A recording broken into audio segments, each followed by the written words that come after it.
Hi there, everybody. Welcome back to Leading Our Own Way. It's Tuesday here on the YouTube channel. You've been watching Aaron this week. If you missed yesterday's episode, please go back and watch that. Today, we're going to start off the episode where we're looking at replacing in society pleasure, replacing happiness with pleasure, and how far we've gone away from what we need as a society as a baseline. We're going to look at how Aaron, that pivotal moment of when he really started to find his authenticity and lead the way in which he is doing today. The episode is getting more and more powerful as we get into it, and he gives us some amazing insights and tips that you could all take away. So we'll be right back here with Aaron. Let's continue. In life with what I'm doing, I'm on less money, and if you was to piss me off right now and say something that would hurt my feelings, I might get sad, but it doesn't take away my long-term state of happiness here above. Yes. Do you know what I mean? Yep. I might be sad for an hour. I know somebody said some things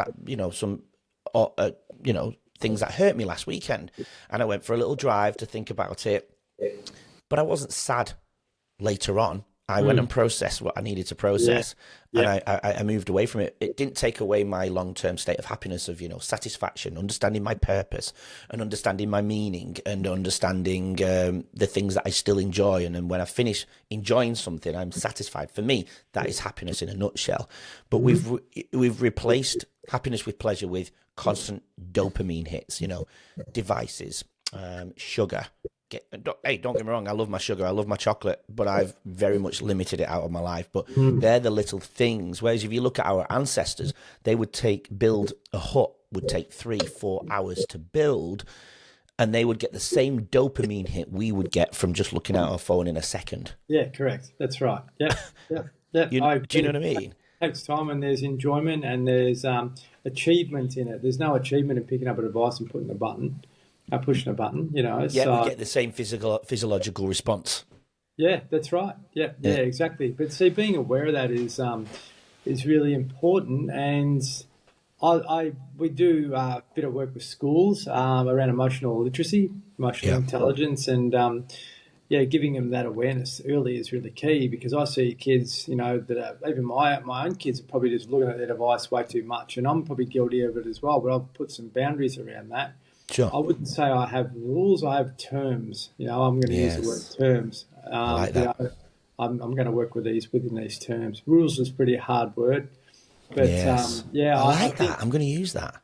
Yeah, I think I've been distracted for the last few years, and before that, I just had a really disciplined, process with regards to my day and how I did things. But the need to check emails and the need to bloody check your device and that has crept in too much. So I'm taking responsibility for that and trying to do what I can to make some changes. Oh, and I'm guilty of it too. You know what I mean? I'm very much guilty of it, and I feel like some of the traumatic things we're going to discuss today. I feel like that's they're our trauma, our issues, whether it's the things we're going to discuss, unfortunately. But I feel like outside of that, I feel like in 20 years' time, the children of today, their trauma, when all the science comes out, and it's there now, but it's going to be, like the science came out about smoking being bad for you, but now everybody knows smoking is bad for you. Everybody knows. It was skeptical at first, then it was more clear, but people had to get used to it. But now it's like, even the packages tell you and show you, right? Even and they're the ones selling it. I feel like in 20 years' time, I'm making that number up. I don't know the number, but I feel like in the future, our children are going to turn around and say, "Oh yeah, I'm like this. I think like this, or I'm like this, or I don't talk as much. I'm not as social because my parents allowed me to be on a device from morning till night." Yeah. I really feel with my knowledge of schools and what adults talk now about their trauma, I didn't get hugged as a child. I didn't get a kiss. I didn't get told sorry or what from my parents when they were wrong. You know what I mean? I'm making it up on the spot, but I feel like those children today, in 10 years' time, 20 years' time, when they know the science is there and it's crystal clear, they're going to turn around and say, "Well, that's why I was on a device all the time." There's a big groundswell for getting back to more of Indigenous ways of living. The shamanism thing's, really strong. I'm hoping that in Australia, the Indigenous, start to really step up and try and do what they can to heal white man. because we've damaged them so much. But I think their wisdom is so powerful, and if they can work with us and help us, it'll make a big difference. But if you look at the government system, it's very fear driven. Are they going to support this? Probably not. So we need to take autonomy and do what we can to help people in general. And there's a lot of groundswell with regards to that, and just starting to get back to that simplicity again. And really, if you look at it, I went on a raw food diet for a few years, and what that taught me was that nature gives us everything we need. Agree. It gives us everything. We can survive, purely healthy on things that are grown in season and given to us. But we've started to denature food, and we've started to do all these things to denature ourselves. So there's no wonder we've got all this disease, So getting back to that, simplistic mindset is our birthright to do that. We've got the ability to do that, and I think that's when you talk about happiness. That's where happiness starts creeping in, because otherwise we're seeking external pleasure, which doesn't come from a bloody drive-through. It doesn't come from a shop. It comes from what's grown and seeing something which is palatable to the eye. So it works naturally with your body, and your body's not having to be in digestive distress all the time. That's what we've just been able to accept, which is unfortunate. And I want you to tell me why you went onto that raw diet, but a quick note before you do. You just nailed it, because that's why the journey I am on. I was 30 minutes away from being in a coma because of sepsis setting in my gallbladder. And that was after all the toxic work environments that we've discussed before. Yeah. But that was clearly my organ trying to speak to me when I was trying to prove myself in other ways, right? Wow. And I changed my food intake after that. I went to basically anything that eats from the growing ground or anything that grows from the ground, and I cut out sugar for a very long time. Now, I've reintroduced it as an 80-20 rule because, when we were out, like last night, we were out late playing basketball, and there was no time to cook dinner when we got back because we were 2 hours away from home. So what did we do? We nipped to a McDonald's.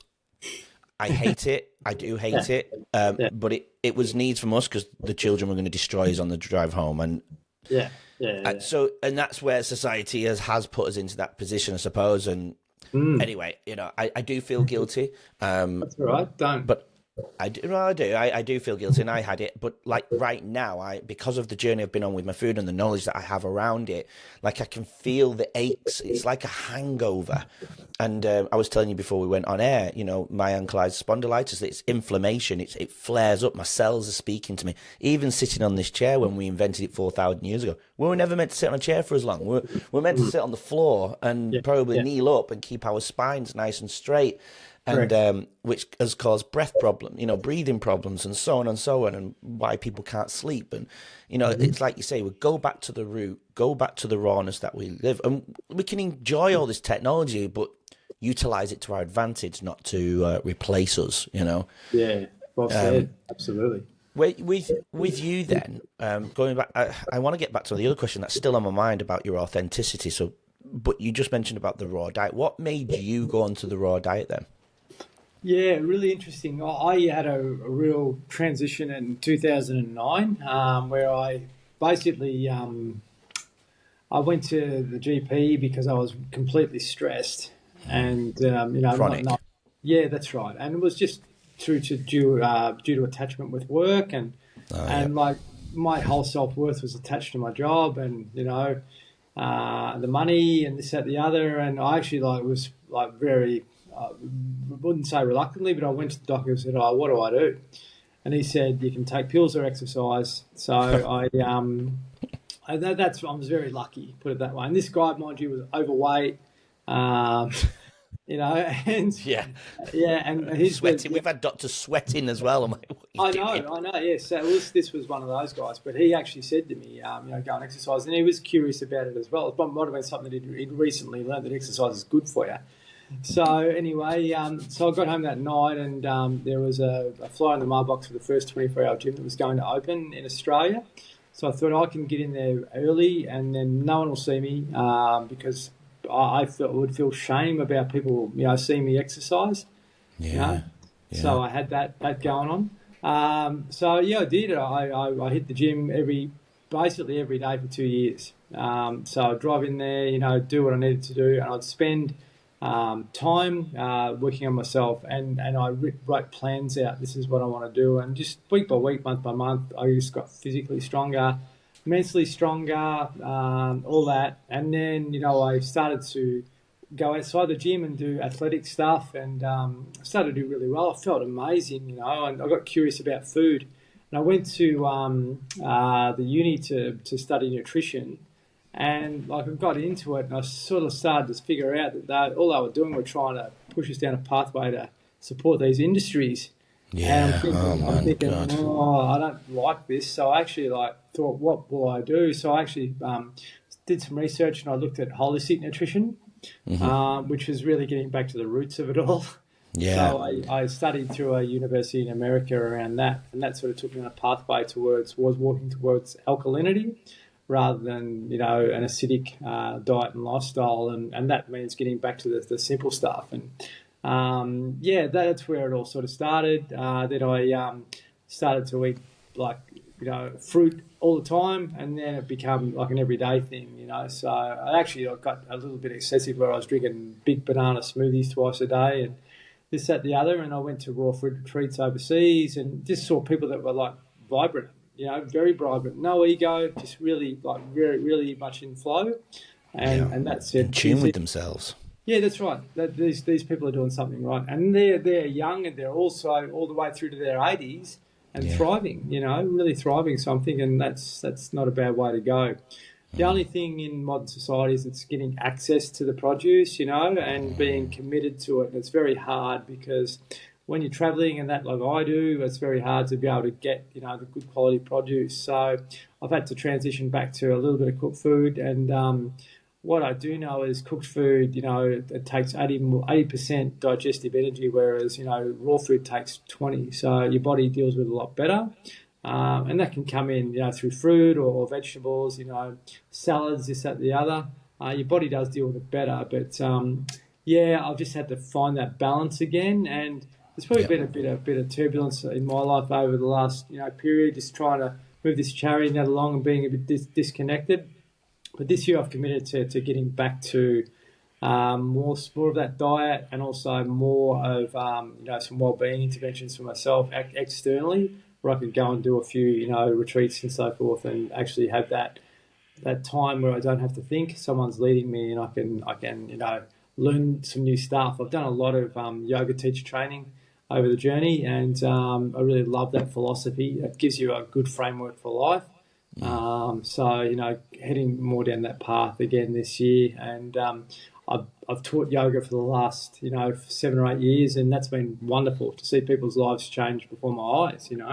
Just by giving them the chance to feel safe and get out of their mind and start to feel a bit of peace again. And the more of that we can start doing, the better. And I've seen a real unfortunate transition in this country, where it was really weird to do this sort of stuff, and it's started to become a bit more palatable now, but there's still a long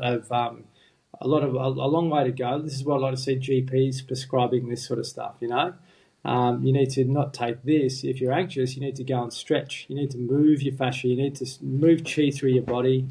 That sort of stuff, which gets us realigned, because we are really energy at the end of the day. And if you're stressed and you're hitting the weights really hard, that's just putting stress on top of stress. Well, you need to counterbalance that, do alternative nostril breathing, all these sorts of things to balance your hemispheres and help, get you back to a state of, awareness, I suppose, really at the end of the day. And really, once you're in that flow, it's incredible how life sort of works for you rather than against you, if that makes sense. Yeah, totally. I understand that the most out of all the days, training my brain to be positive, that neuroplasticity, rewiring my brain. I don't watch the news. Some people think, well, that's just ignorant. Well, actually, if you know anything about the brain, Yeah. If you know anything about the brain, as soon as you see some negativity, that actually could affect a thought process 6 hours later. And you might go into a deep dive in something else because of what somebody else has just said to you, and that's subconsciously come into your head, and you might go into that direction. And, I don't watch the news. I honestly, and you know what? I'm so much happier since just simple not watching the news. I've been for 10 years. And I was somewhere recently and it was on, and it was just like, it was like heavy, cancerous energy coming into my body. My body was like, because it was just fear after fear after fear. Yeah. And I guess, I was brought up in front of the TV, and, the Channel 9 or Channel 7, whoever it was, did a great job of programming my belief system. Yeah, but there's so much more when you unlearn a lot of that to life, and the beauty of it all, and just what gifts we've actually got out there that don't cost anything. But if you look at gifts in its essence, it's about giving and receiving something physical. I don't think that's really what was meant. It's wonderful to be able to show gratitude and this and the other, but kindness and compassion is so much more of a gift than buying a box of chocolates or giving your kid something, so it gives them a dopamine, as you said, temporarily. But the longevity of that is definitely available to us if we start to really embody and practice that. Yeah. Going back to your studies of nutrition and how they were going into one direction, I hear a lot of doctors now say, on other podcasts, that they only really, the doctors who have come away from their general training as a GP or a surgeon or whatever it may be, and they've gone down more the root cause and want to teach people about the brain and neuroscientists and so on, human physiologists, human biologists, they say the same thing. We only spent in our 8 years of training, we only spent like 8 weeks on nutrition. If my viewers are anything like me, I want to know a little. I want that host to always ask a deeper question about why do you think that, or what was the actual kind of direction they were sending you down. So I'm going to ask you, when you were doing the training, you mentioned it before, what was it, the specifics about they were doing I'm trying to imagine you in the lecture hall or in the theatre or where you sat. What were they actually saying? Yeah, it was just like, well, if you want to get down to the nitty gritty, it's just common sense. This food combines well with this food. By eating them together, it's not going to cause digestive distress. So, you're using, the right tubers with the right, other vegetables, or the right fruits with the right fruits, rather than eating a banana and say, for example, some grapes together, which mightn't combine really well. A banana and an apple will combine better. That sort of stuff, and it shows evidence of how the body deals with it and that type of thing. Yeah. So that's the awareness that this sort of training will actually give you. What works well with what, and then what it does to alkalize the body, and then it sort of gives you evidence around putting the body in an alkalized state. A lot of it too, which is pretty much banned in Australia, is around live blood analysis. So you can actually take a prick, put it under a microscope, and just see what's going on with the cells and with within the system by that. And that's very, very helpful as well, to have that awareness about how your body's operating. A lot around pH balance and that type of thing. Being able to check that and get your body back into that place. It's interesting. I've always come across unhealthy people that have got swimming pools and they're checking the pH in the pool all the time, but they're not actually checking their own pH. Oh. And so that's how distant we've become from our own self and our own well-being. I like that analogy, because I always say, if you're going a long drive to Sydney from Melbourne, it's a 9-hour, 10-hour drive. What you're going to do as soon as you get in, you're going to check the fuel tank to see if you've got enough fuel. Why don't we do that at the beginning of every morning of our own life? Yeah, spot on. Yeah, well, because we go straight into chaos mode early, stress mode early, and that's not healthy. I think we discussed earlier before we started the importance of that time of the day to get grounded.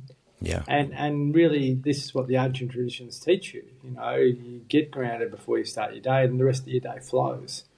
Otherwise, you can be, I agree, because when the water's cold enough, as I mentioned to you earlier off air, but I'll obviously have to mention it on air so people can take tips away from us today. I jump into freezing cold water, and then I go and stand on my grass. One, to ground myself, but two, to allow even just the light to hit my body as well. Obviously the natural sunwear before the UVA and UVB gets out of control, and it's not good for your skin. I want the sun to hit my skin because that prevents simple things like colds. Yeah, you need sunlight. You need sunlight and cholesterol, the two things to help create the activated version of D3. And people think cholesterol is really bad for you. Well, it is really bad for you if you don't have the other things to go along with it, but otherwise it can be utilized beautifully. But with the grounding, I found it fascinating. I watched a human biologist, and he said, and I went and did it, just so you know, but he pricked his skin before he grounded, and he showed a picture online where all the red blood cells are all clamped together. So the surface area is obviously a lot smaller. They're all attached to each other. They're trying to defend themselves together, I suppose. But really, what in an ideal world, what you want is what happened after standing on the ground for a few minutes. You go and pluck your skin again, and he shows the red blood cells are all like on an oily pan, eggs floating around in a pan. And that's really them being optimal, because you've polarized to the earth. The energy, the polarization's going through you from the earth. It's coming through because you are connecting. And it makes sense, doesn't it? We've all become brain fogged and cloudy since we've invented all these crazy things, which I love. But I think if you can just get out there as much, you can actually then go and utilize these things in a beautiful way. For sure. And, I haven't been doing it like over the last few years, but just going and getting renatured, or going and doing a Vipassana, where you can just say nothing for 10 days. Oh, I'd love to. That does you the world of good. I don't know if I could do it. That sort of stuff. And I'm very, very due for that, but I just need to go and do it and commit. But, no, you're right. And see, people are always searching for evidence, but once you start to get to know yourself a bit better, you naturally feel and you naturally know. You don't have to be looking for proof. Yeah. Your body will respond, and it's really interesting. I've been I'm going to have a chat soon with a lady by the name of Veda Austin. She does a lot of work around the science of water, and she studied with a guy by the name of Dr. Hashimoto, and what that's showing, just in a nutshell, is if you talk to water, really well, and you talk to it negatively, the energy that can put into your body, for example.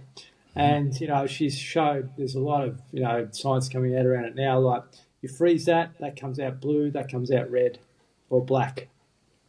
So our thoughts are going into the water, that water's going into the body, and that's creating our internal world, if that makes sense, So it does. Even yogic traditions knew this thousands of years ago. You talk to your food, you bless your food, whatever you do before you eat it, and that puts good energy into your body. If you're rushing through the drive-thru and you start scoffing it down, that's not going to give your body love, if that makes sense. Yeah. And I think as men, we find it very hard to do that, to actually love ourselves. And I come in and out of that a bit still. But when I do find that self-love, everything seems to work better. By talking to myself more thoroughly is so refreshing and amazing. But that's when your body comes more back into balance and alignment. That's when your mind starts to become more clear. That's when you're more connected with what's going on outside you, and that's really the gift of life, because I believe this is meant to be a joyful experience. It really is, but we've just got in the road, and we need to be able to reverse that and actually say, well, no, there's not negotiables in life for me now. I'm going to make my life, my own personal experience, to be a wonderful one, and not one of suffering. And I think, we've been programmed really well to be in suffering all the time. We don't know it. Yeah, absolutely. Well, on that note, I think I want to go back then to, because we've got some beautiful insights there where people can take a lot away from that, your points. And I know we'll bring more back into as we get deeper into the episode. But with your journey, you said before that, I keep replaying in my mind so I don't forget, looking to be you had a moment where you looked at being more your authentic self. Do you remember that part? It was like maybe 15 minutes ago now. Yeah. What did you mean by that? Why did you come from one person to be your authentic self. Join us tomorrow to hear more from today's incredible guests and learn valuable insights to help you lead your own way. Don't forget to subscribe. We'll see you then.